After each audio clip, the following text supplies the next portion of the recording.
జరిగింది దాని ముందుకు పోవటానికి.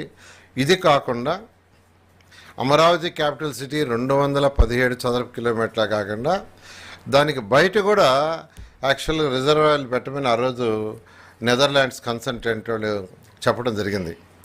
అందులో లా నుంచి పెద్దపల్లి వరకు గ్రావిటీ కెనాల్ని వెడల్పు చేయటం, లోతు చేయటం ఒకటి, వైకుంఠపురం వద్ద ఒక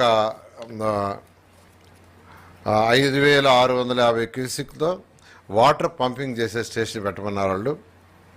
అది కాకుండా లామ్ వద్ద 0.3 టీఎంసీలు, పెద్దపల్లి వద్ద 0.33 టీఎంసీలు, వైకుంఠపురం వద్ద 0.17 టీఎంసీలు రిజర్వాయర్లు యాక్చువల్గా పెట్టమన్నారు. ఇది క్యాపిటల్ సిటీకి బయట. ఎందుకంటే క్యాపిటల్ సిటీకి వాటర్ రావాలంటే బయట నుంచి బయటపడే రేంజ్ యాక్చువల్గా వస్తుంది. ఎక్కడికక్కడ స్టోర్ చేస్తే క్యాపిటల్ సిటీకి ఎఫెక్ట్ ఉండదని ఈ నెదర్లాండ్స్ వాళ్ళు ఇచ్చిన రిపోర్ట్ బేస్ చేసుకొని ఇవి పెట్టమన్నారు. ఇవి కూడా పెట్టడానికి ఈరోజు అథారిటీ యాక్చువల్గా ఈరోజు అప్రూవ్ చేసింది. ఈ విధంగా ఈరోజు అమరావతి క్యాపిటల్ సిటీలో ఏదైతే మెయిన్గా వర్క్స్కి హడ్డిల్గా ఉండిందో టెండర్స్ క్లోజరు, దానికి ఈరోజు సిఆర్డీ అప్రూవల్ ఇవ్వడం జరిగింది. ఖచ్చితంగా రాబోయే 3 సంవత్సరాల్లో ఏదైతే ఒక ప్రపంచంలో ఉన్న టాప్ 5 సిటీస్లో ఖచ్చితంగా అమరావతి రాజధాని ఒక సిటీ అవుతుంది. ఏది అంటే అంతకుముందు అది మొత్తం 41,000 కోట్లకి యాక్చువల్గా అప్పుడు వేసిన ఎస్టిమేషను. ఇప్పుడు ఎస్ఎస్ఆర్ రేట్ల ప్రకారం ఎస్టిమేషన్ వేసి దాని ప్రకారం పిలుస్తారు. బహుశా ఇంకొక 10 to 15% అంటే ఉన్నాయి స్టాండర్డ్ రేట్స్. అంటే జనరల్గా ఎస్ఎస్ఆర్ రేట్స్ ఏదైతే ఉంటాయో దాన్ని రివైజ్ చేస్తారు. అప్పుడు యాక్చువల్గా వాళ్ళకి 5,000 కోట్ల రూపాయలు పే చేసాము. ఒక 600 కోట్లు యాక్చువల్గా వాళ్ళకి ఇప్పుడు ఇవ్వాల్సి వస్తుంది సుమారుగా. అది ఎస్టిమేషన్ చేయాలి క్లోజర్లో సుమారుగా. అంటే వాళ్ళ బీజీలు అవి ఉన్నాయి, అవన్నీ క్యాన్సిల్ చేయాలా, మనం ఇచ్చిన అడ్వాన్సులు చూసుకోవాలా. ఇవన్నీ యాక్చువల్గా ఇప్పుడు ఇంజనీరింగ్ కమిటీ ఇచ్చిన రిపోర్ట్ ప్రకారం సిఆర్డీ ముందుకు పోతుంది. అన్ని ఏజెన్సీస్ క్లోజ్ చేసుకోవటానికి ఆ చీఫ్ కమిషనర్ల కమిటీతో డిస్కస్ చేసి ఒక క్లోజర్కి వచ్చారు.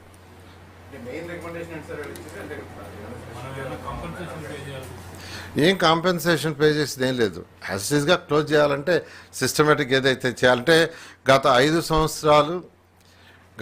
సంవత్సరాల్లో వర్క్ చేయలా. శాండ్ అవన్నీ అదర్ డిపార్ట్మెంట్స్కి ఇచ్చారు వీళ్ళు. యాక్చువల్గా శాండ్ కొన్ని మైన్స్ డిపార్ట్మెంట్ వాళ్ళు తీసుకున్నారు. అంటే అఫీషియల్గా నేను ఇటువంటివన్నీ యాక్చువల్గా ఒక 23 పాయింట్స్ని డిస్కస్ చేశారు. 23 పాయింట్స్ని అప్రూవ్ చేశారు. ఇది రొటీన్ నార్మల్ స్పెసిఫిక్గా అంటే ఉండదు. అడిషనల్గా కాదు, అడిషనల్ కట్టమన్నారు.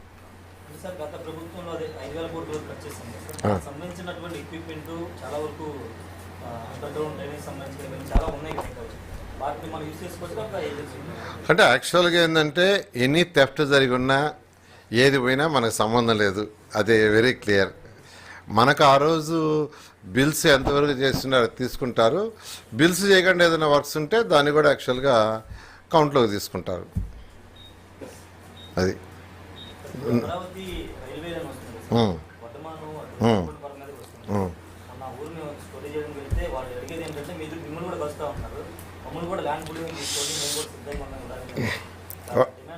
వాళ్ళందరూ వచ్చారు. 1750 ఎకరాలు ఎంత ఉంది ల్యాండ్ పూలింగ్ తీసుకోమని దాన్ని ముఖ్యమంత్రి గారు కూడా చెప్పడం జరిగింది.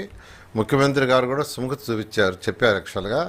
అయితే ఆ రైల్వే వాళ్ళది అది ల్యాండ్ అక్విజిషన్కి యాక్చువల్గా కొన్ని నోటిఫికేషన్ కూడా ఇచ్చారు. ఇచ్చినా ఒకసారి లీగల్గా చూసుకొని వీలైనంత వరకు ల్యాండ్ పూలింగ్లో తీసుకుని ముఖ్యమంత్రి గారు చెప్పడం జరిగింది. ఎమ్మెల్యే గారితో కూడా డిస్కస్ చేసాం. త్వరలో ఒక 1 week 10 days దాని మీద డెసిషన్ తీసుకొని ముందుకు పోవడం జరుగుతుంది.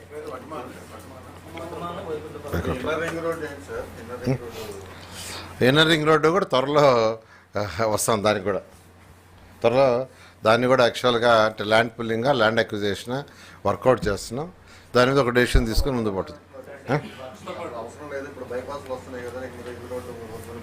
అంటే ముఖ్యమంత్రి చంద్రబాబు నాయుడు గారు ఎప్పుడు ఆలోచించేది రాబోయే 50 సంవత్సరాలు, 100 సంవత్సరాలు, 200 సంవత్సరాలు.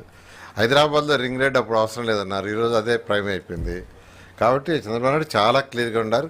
ఇన్నర్ రింగ్ రోడ్ కావచ్చు, అవుటర్ రింగ్ రోడ్ కావచ్చు, ఈస్ట్ అండ్ వెస్ట్ బైపాస్ రోడ్లు కావచ్చు, అన్నీ కావాలని చాలా క్లియర్గా ఉన్నారు. ఇప్పుడు సుప్రీంకోర్టులో కేసు ఏంటి సార్, మరి అది ఎందుకో చూసుకోండి. దాన్ని పర్సూ చేస్తున్నారు యాక్చువల్గా. చేసుకుంటారా లేదా?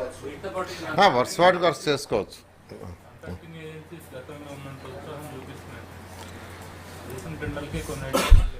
అంటే అంటే యాక్చువల్గా ఏంటంటే వాళ్ళు ఇబ్బందులు పడ్డారు 5 సంవత్సరాలు, వాళ్ళకి బిల్స్ పే చేయాల, వాళ్ళ ఎక్విప్మెంట్ అంతా ఇక్కడే ఉండిపోయింది.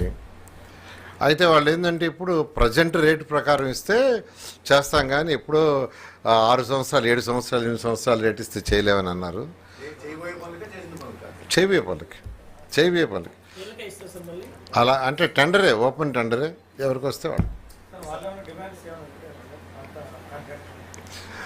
ఏ డిమాండ్ చేసినా ఏదైతే జీవోలు ఉన్నాయో 95, 60 ఆ జీవోల ప్రకారమే పోతున్నాం. 35, 94 2 జీవోస్, వాటి ప్రకారమే క్లియర్ కట్గా ఆ కమిటీ ఏదైతే మనకు కమిటీ రిపోర్ట్ ఇచ్చిందో ఆ కమిటీ ప్రకారం పోతున్నాం.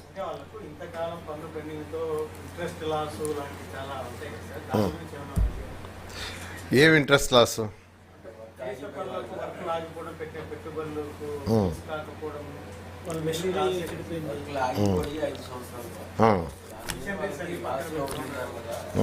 మిషనరీస్ అవి డ్యామేజ్ అయినా మనకు సంబంధం లేదు, అది చాలా క్లియర్గా చెప్పడం జరిగింది.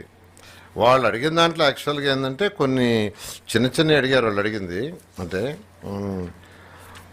స్పెసిఫిక్గా ఏం లేదు, అంతా టెక్నికల్ కమిటీ. అంటే ఇప్పుడు వాళ్ళు అడిగింది ఏంటంటే ఒక